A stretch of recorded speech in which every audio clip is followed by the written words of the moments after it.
Hello everyone. First of all, I welcome to all of you on my new YouTube channel, The Shagun Academy. आज पहले video से मैं class 10th का science का first chapter मैं start करने जा रहा हूँ. Hope you will enjoy and learn something. आज हम पहले चैप्टर स्टार्ट करेंगे, चैप्टर नंबर 1 जो साइंस का है, दैट इज केमिकल रिएक्शन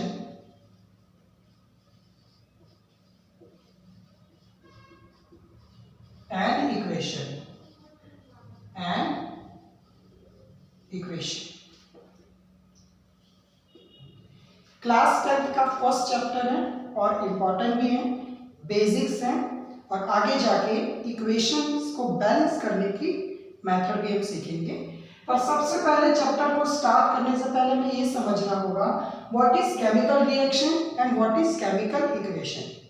ठीक है, यहाँ पर दोनों डेफिनेशंस को पहले हम समझेंगे कि दोनों का मीनिंग क्या होता है.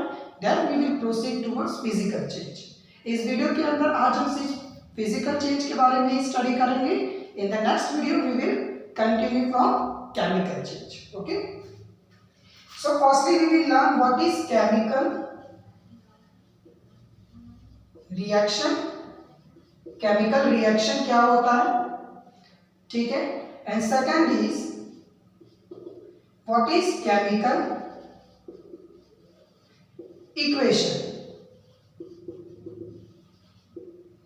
ठीक है, केमिकल रिएक्शन क्या है, केमिकल इक्वेशन क्या है, पहले हम इसको समझेंगे.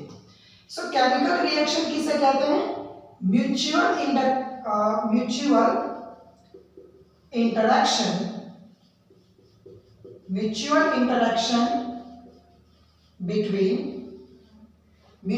interaction between two substances. दो सब्सटेंस के बीच में अगर म्यूचुअल इंटरेक्शन हो रहा है, पास में है और मान लो कि फिजिकल कांटेक्ट में है, तो वहां पर वो केमिकल रिएक्शन कर सकते हैं. ठीक है, जैसे कि मान लो कि ऑक्सीजन है और एक जो आयन नील होती है, जो लोहे की कील होती है ठोकने के लिए जो दीवार पे लगाई जाती है ना, अगर उसको हम मॉइस्ट एयर में रख देंगे तो क्या होगा, उसके ऊपर जंग लगना स्टार्ट हो जाएगा, it start rusting.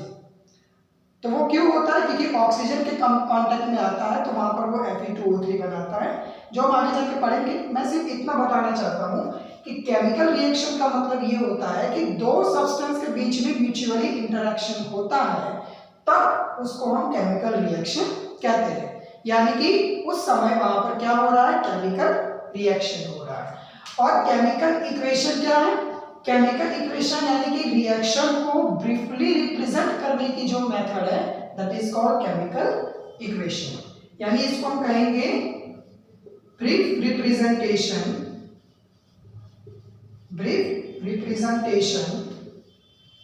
Of any reaction या केमिकल रिएक्शन. ठीक है, कोई भी केमिकल रिएक्शन को अगर हम एक स्टेटमेंट के जरिए इन अ सिंगल लाइन में अगर हम उसको रिप्रेजेंट कर सकते हैं, दैट इज केमिकल इक्वेशन. ठीक है, जैसे N2 + 3H2 gives twice NH3. ठीक है, अमोनिया बनता है. तो ये जो रिएक्शन है ये क्या है, केमिकल इक्वेशन है. ठीक है, ये इसका एग्जांपल है. ऐसे बहुत सारी रिएक्शंस होती हैं जो हम आगे चैप्टर के अंदर पढ़ेंगे. अब हम बात करते हैं कि फिजिकल चेंज क्या होता है. पहला जो टॉपिक है हमारे चैप्टर का वो है फिजिकल चेंज. फिजिकल चेंज के बारे में थोड़ा जानेंगे, उसके कैरेक्टरिस्टिक्स क्या होती है वो जानेंगे. And then after we will study for two activities based on physical change. Physical change के बेस पे दो एक्टिविटीज हैं. अगर एग्जाम में इन केस आता है तो आपको दोनों एक्टिविटी अपने लैंग्वेज में लिख के उसको एक्सप्लेन करना रहता है with diagram. So let us discuss about physical change.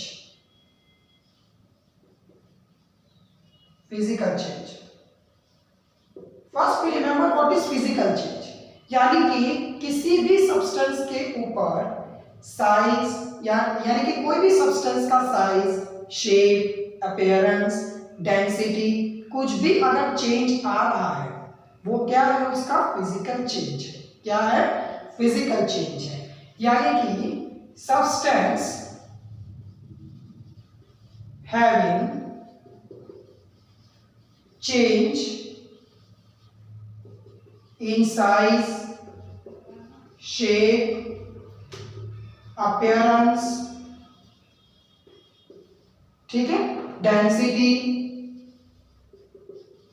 is called physical change, is called physical change। पहली ही स्टेटमेंट में हमको ये डेफिनेशन लिखनी होती है कि the substance which having a change in size, shape, appearance, density, वो उसका क्या होता है, फिजिकल चेंज होता है। ठीक है, जैसे कि मैं आपका अगर एग्जांपल दूं, फॉर एग्जांपल वाटर है, वाटर का अगर सॉलिड फॉर्म है तो क्या होगा, वो आइस होगा, फ्रीजर में जो होता है, ठीक, तो वो आइस होता है। आइस को मेल्ट करेंगे, गर्म करेंगे, हीट करेंगे तो क्या होगा, वाटर में कन्वर्ट होगा। एंड देन आफ्टर वो हीट करने पर और रीहीट करने पर क्या होगा, वो वेपर में कन्वर्ट हो जाएगा। तो ये क्या हो रहा है, H2O का क्या हो रहा है, यहाँ पे फिजिकल चेंज हो रहा है। लेकिन वही बात करें कि आइस का फॉर्मूला क्या है, H2, आइस वाटर में कन्वर्ट हो रहा है तो क्या उसमें H3O हो जाएगा, नहीं होगा। यहां पर भी वो H2O ही है, यहां पर वेपर भी जो बन रहा है वो भी क्या है, H2O है। यानी कि कोई भी कंडीशन में अगर कोई भी सब्सटेंस अगर अपना फिजिकल चेंज कर रहा है, फिजिकल स्टेट जो है वो डाइफर कर रहा है, मतलब कि बदल रहा है, ठीक है, चेंज कर रहा है, तो उसका जो मॉलिक्यूलर स्ट्रक्चर जो है, केमिकल कंपोजिशन जो है, इट रिमेन्स अनचेंज्ड, उसमें कोई भी चेंज नहीं आएगा। ठीक है, चलो इसको हम थोड़ा कैरेक्टरिस्टिक्स के बेस पे समझ लेते हैं कि फिजिकल चेंज के कैरेक्टरिस्टिक्स क्या कौन सी होती हैं। Let us see what are the characteristics of physical change. Characteristics,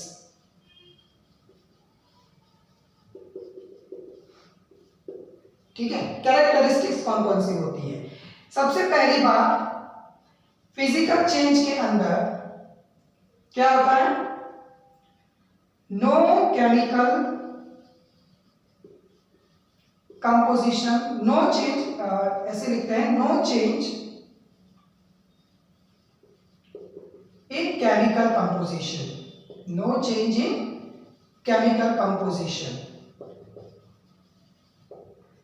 ठीक है, फॉर एग्जांपल वाटर है तो वाटर सॉलिड में या तो बर्फ बन जाएगा या तो वेपर भी बन जाएगा, वो H2O ही रहेगा।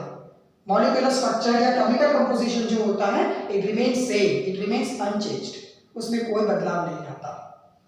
ठीक है, दूसरा जो है, it is reversible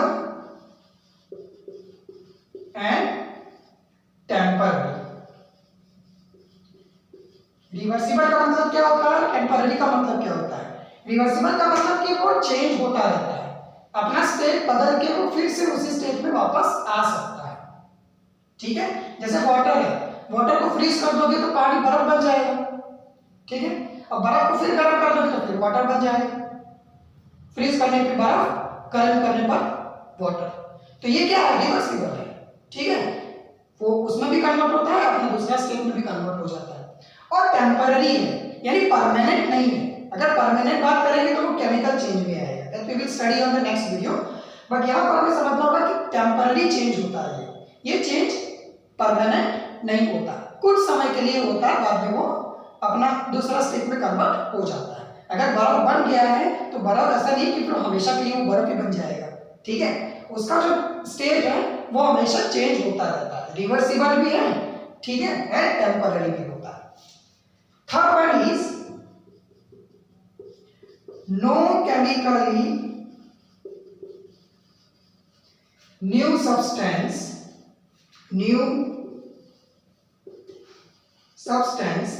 is formed during physically change या फिजिकल चेंज। फिजिकल चेंज के दौरान कोई भी नया कंपाउंड या नया केमिकल सब्सटेंस वहां पर प्रिपेयर नहीं होगा। एग्जांपल वाटर का फिर से ले लेते हैं, उसका अगर चेंज आ रहा है, ठीक है, फिजिकल स्टेट में अगर चेंज आ रहा है तो उस चेंज के दौरान कोई भी नया सब्सटेंस उसके अंदर जनरेट या प्रिपेयर नहीं होगा। ठीक है, H2O है तो H2O ही रहेगा, चाहे उसका कोई भी स्टेट में कन्वर्ट करो। ठीक है। Fourth one is that mass is same during physical change. Mass जो होता है, जिस कंपाउंड का, जिस सब्सटेंस का जो मास होता है, वो फिजिकल चेंज के कोई भी स्टेट में वो कन्वर्ट हो जाए, मास उसका सेम रहता है। मास क्या होता है, वो हमेशा सेम होता है। और पांचवा जो है, मास का अगर मैं एग्जांपल बात करूं कि फॉर एग्जांपल 10 ग्राम आइस लिया है मैंने, और इसको अगर मैंने हीट किया तो वाटर जो बनेगा वो किसका बना होगा, उसके अंदर भी 10 ग्राम ही बनेगा। ठीक है, आइस अगर वाटर में कन्वर्ट हो रहा है तो जो उसका मास है वही मास उसका दूसरे स्टेट में भी होगा, दूसरे फिजिकल स्टेट में भी होगा। ठीक है, हालांकि मैंने बता दिया आपको, फिर भी शायद आपको अंदाजा आ ही गया होगा कि एग्जांपल क्या दे सकते हैं, बट मैं बताना ही चाहता हूं कि फिजिकल चेंज के दौरान कभी भी मास चेंज नहीं होता। Is that clear?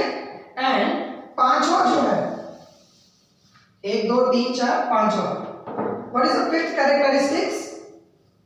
Fifth characteristic is that no net energy change is involved.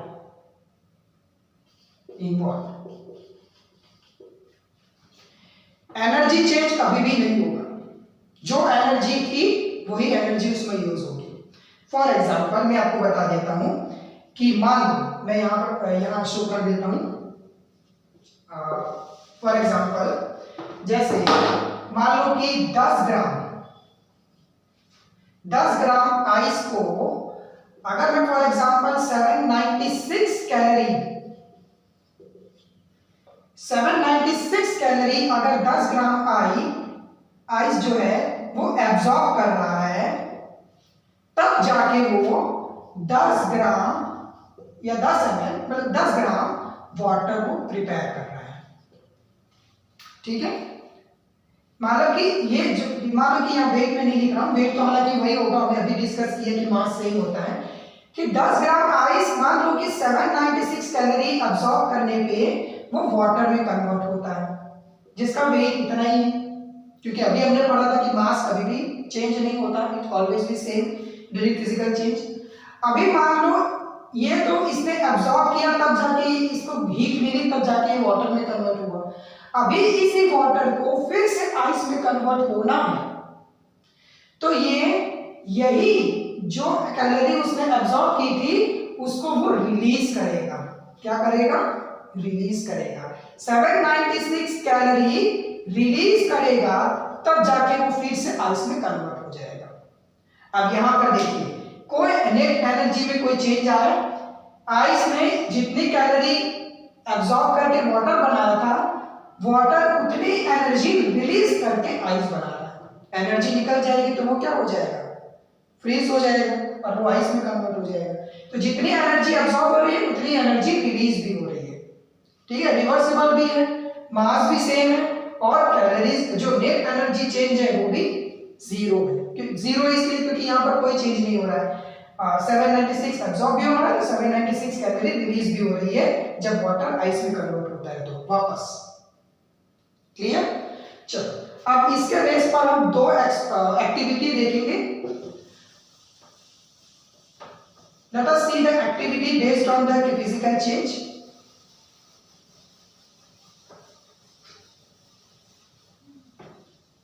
ठीक है, चलिए अब एक्टिविटी देखते हैं। एक्टिविटी नंबर 1, मान लो मैंने एक बीकर लिया, दिस इज माय बीकर, ठीक है, टूटा हुआ नहीं है, जुड़ा हुआ है, बीकर है। बीकर के अंदर मैंने पानी लिया,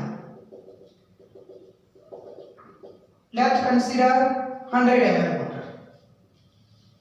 ठीक है, 100 ml वाटर लिया है।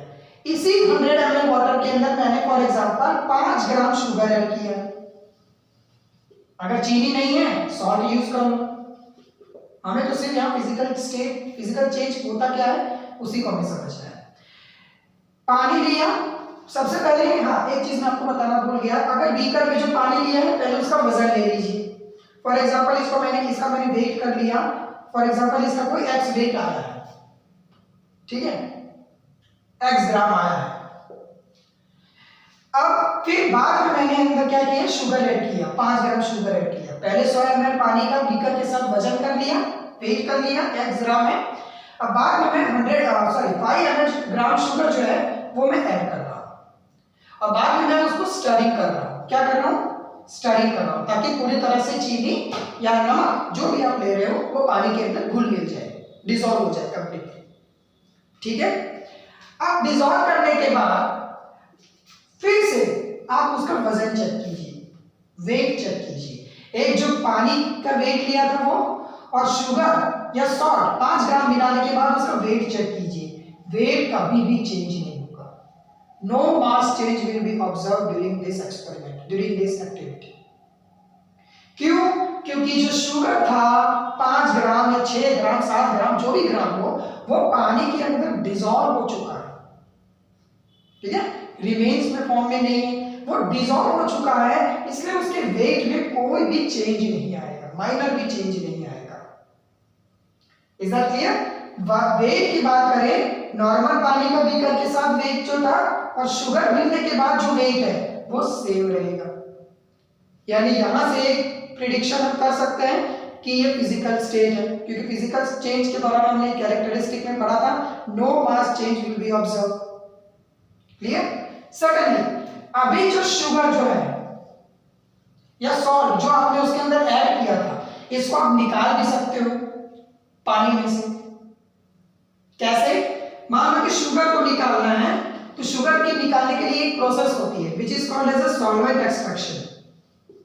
सॉल्वेंट एक्सट्रैक्शन, सॉल्वेंट एक्सट्रैक्शन की प्रोसेस होती है, उसकी मदद से आप शुगर को जो सॉल्वेंट के रूप में अंदर डिसॉल्व है सॉल्यूशन में, उसको आप निकाल सकते हो।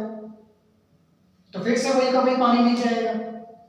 मान लो अगर सॉल्ट अगर आपने यूज किया है, तो सॉल्ट को आप कैसे निकालोगे? इवापोरेशन से निकालोगे, है ना? पानी को सुखा दो, गर्म कर दो बराबर, पानी उड़ जाएगा, नीचे क्या बचेगा? नमक। ऐसे ही तो समुद्र से नमक निकाला जाता है ना।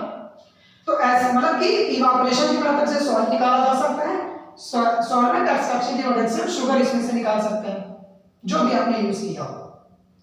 अब निकालने के बाद फिर से वही पानी बचेगा। अब यहां आपने क्या देखा कि जो चीज हमने डिसॉल्व किया था उसी को हम बाहर भी निकाल दे रहे हैं। यानी यहां पर एक कैरेक्टरिस्टिक प्रूव हो रही है, कौन सी? Reversible and temporary. क्या है? Reversible and temporary. रिवर्सिबल इसलिए क्योंकि शुगर ऐड करने के बाद भी मैं शुगर निकाल दे रहा हूं, निकाला जा सकता है मतलब। और टेम्पररी का मतलब ये है कि शुगर ज्यादा मिल चुका है, इसका मतलब ये नहीं कि वो भी उसी के अंदर रहेगा, वो निकल गया। तो रिवर्सिबल और टेम्पररी ये दोनों शुगर के लिए एप्लीकेबल हो चुके हैं। ऐसा तो है नहीं कि एक बार चीनी मिला दिया तो चीनी को नहीं निकाल सकते, प्रोसेस होती है सॉल्वेंट एक्सट्रैक्शन की, उससे निकाल लो। नमक यूज किया है, इवापोरेशन, सुखा के निकाल लो। तो यहां पर पूरा फिर क्या हो जाएगा? बचेगा क्या? बीकर और पानी। तो जो चीज हमने ऐड की थी उसको वापस भी निकाल ले रहे हैं। तो यहां पर क्या हो रहा है? रिवर्सिबल भी है और टेम्पररी भी है, ज्यादा टाइम तक नहीं रहेगा शुगर या सॉल्ट।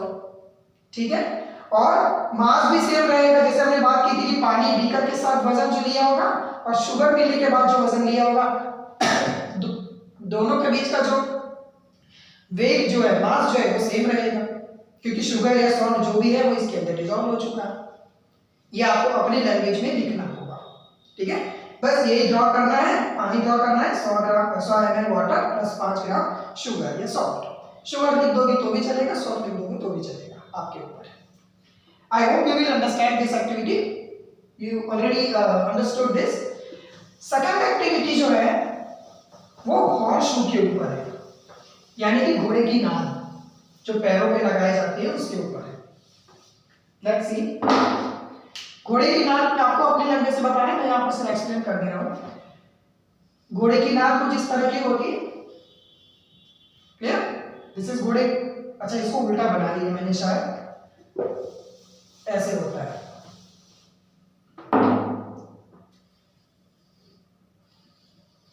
ठीक है, थोड़ा कर्व होता है, लेकिन मैंने थोड़ा बना दिया। ठीक है, चल समझ लीजिए, ये घोड़े की नाल, इसको क्या कहेंगे?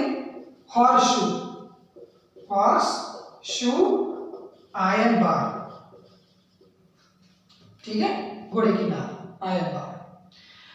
अभी सबसे पहले मैं इसको लिया, इसको पहले मैं वजन कर लूंगा, फॉर एग्जांपल x, मान लो x ग्राम इसका वजन है, ठीक है।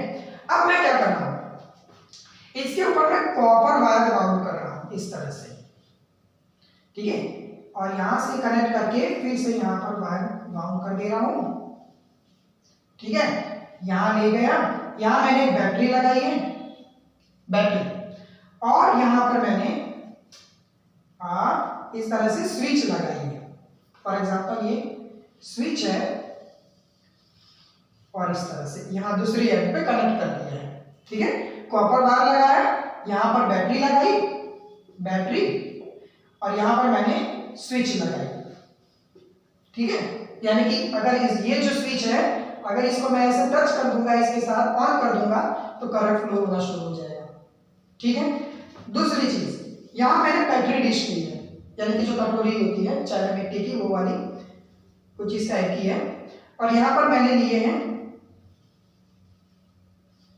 कीले, जो ठोकने के लिए जो ऊपर लगाई जाती है ना, वो वाली आयरन नेल्स है। ये क्या है, आयरन नेल्स है,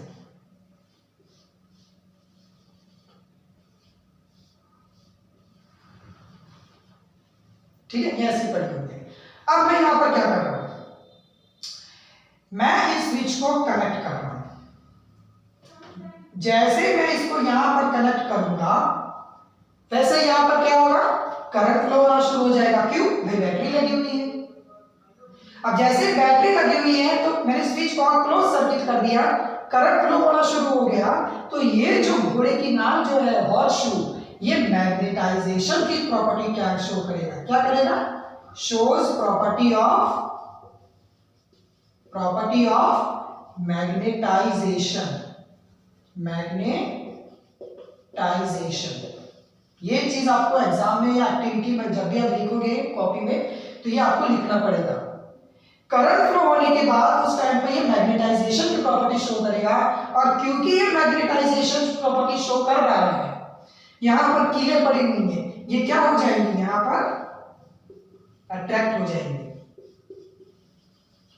ठीक है। यहां पर जो कटोरी में, ये जो पेट्री डिश में जो कीलें पड़ी थी, आयरन नेल्स पड़ी थी, वो यहां पर अट्रैक्ट हो जाएंगी, ठीक है। और जैसे मैंने स्विच को बंद कर दिया, खोल दिया, करंट बंद हो गया, ये वापस अपनी जगह पर गिर जाएगी, मतलब कटोरी में वापस आ जाएगी। तो जब जब करंट फ्लो हो रहा है, तब तब ये कीलें टच हो रही हैं और एंड पे दोनों के, और बाद में जैसे करंट ऑफ हो जाता है, ओपन सर्किट हो जाती है, तब ये करंट, ये कीलें जो है वो फिर से उसी पेट्री डिश में पड़ी जाती है, ठीक है। ये करने के बाद मैंने ये सारा कॉपर वायर से उतार दिया, फिर से मैंने अकेले घोड़े की नाल को लिया, और बाद में लास्ट में मैंने एक बार वजन चेक किया, कोई चेंज नहीं आया। शुरुआत में जो वजन था वो, ये सारी विधि करने के बाद मैंने वजन किया, तब सेम मास है, इसका मतलब कि ये फिजिकल चेंज है। ये तभी तक काम कर रहा था, ये तभी तक मैग्नेटिक प्रॉपर्टी शो कर रहा था, जब तक करंट का फ्लो हो रहा था, इलेक्ट्रिसिटी पास हो रही थी फ्रॉम द बैटरी, और जैसे ही इसको ओपन सर्किट कर दिया, वापस गिर गई नीचे, और बाद में मैंने इसको वेट किया, कोई भी चेंज नहीं आया, x बराबर x। ये पहले की बात है, ठीक है। ये इनिशियल वेट था, इनिशियल मास हॉर्स शू का, घोड़े की नाल का, और ये इसका फाइनल मास था, कोई चेंज नहीं आया। इसका मतलब ये है कि ये मैग्नेटिक प्रॉपर्टी तभी तक शो कर रहा था जब तक उसके अंदर करंट पास हो रहा था। दूसरी बात, मास के अंदर तो कोई चेंज आया नहीं। तीसरी बात ये कि ये जो चीजें हुई, ये क्या हुई, वही की वही रिवर्सिबल हुई एंड टेम्पररी थी। टेम्पररी इसलिए क्योंकि जब तक करंट था तब तक काम कर रहा था मैग्नेटिक वाला, करंट हट गया, मैग्नेटिक बंद, वापस वो लोहा बन गया। तो ये क्या था, रिवर्सिबल है, टेम्पररी, ठीक है। ये एक्सपेरिमेंट आपको लिखना होगा अपनी लैंग्वेज में। एक और एग्जांपल भी होता है, जैसे कि जिंक ऑक्साइड का होता है, ठीक है। जिंक ऑक्साइड का एक एग्जांपल होता है ZnO, जिंक ऑक्साइड जो व्हाइट कलर का होता है, जिंक ऑक्साइड को जब आप गर्म करोगे तो ये किस में कन्वर्ट हो जाएगा, वेट सॉरी मतलब कि अगर गर्म करेंगे तो ये किस में कन्वर्ट हो जाएगा, येलो कलर में हो जाएगा। और वापस इसको अगर हम फ्रीज कर रहे हैं तो फिर से वही व्हाइट कलर में हो जा रहा है। जिंक ऑक्साइड जैसे जैसे गर्म होता है वो येलो कलर में कन्वर्ट हो जाता है, और फिर से अगर उसको हम ठंडा करते हैं तो वो वापस से व्हाइट कलर में चेंज हो जाता है। यानी ये भी रिवर्सिबल है और टेम्पररी है, परमानेंट तो है नहीं। तो ये भी फिजिकल प्रॉपर्टी क्या कर रहा है, शो कर रहा है। ठीक है, ऐसे बहुत सारे एग्जांपल्स आते हैं जो आप फिजिकल चेंज के अंदर लिख सकते हैं, लेकिन आप यही 2-3 एग्जांपल्स अगर आप अपने वे से प्रॉपर्ली लिख देंगे तो आपको अच्छे से इसके मार्क्स मिल जाएंगे।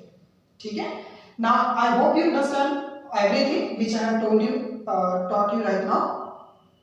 फ्रॉम नेक्स्ट वीडियो, अगले वीडियो के अंदर हम केमिकल चेंज के बारे में पढ़ेंगे। तब तक के लिए goodbye, have a great day.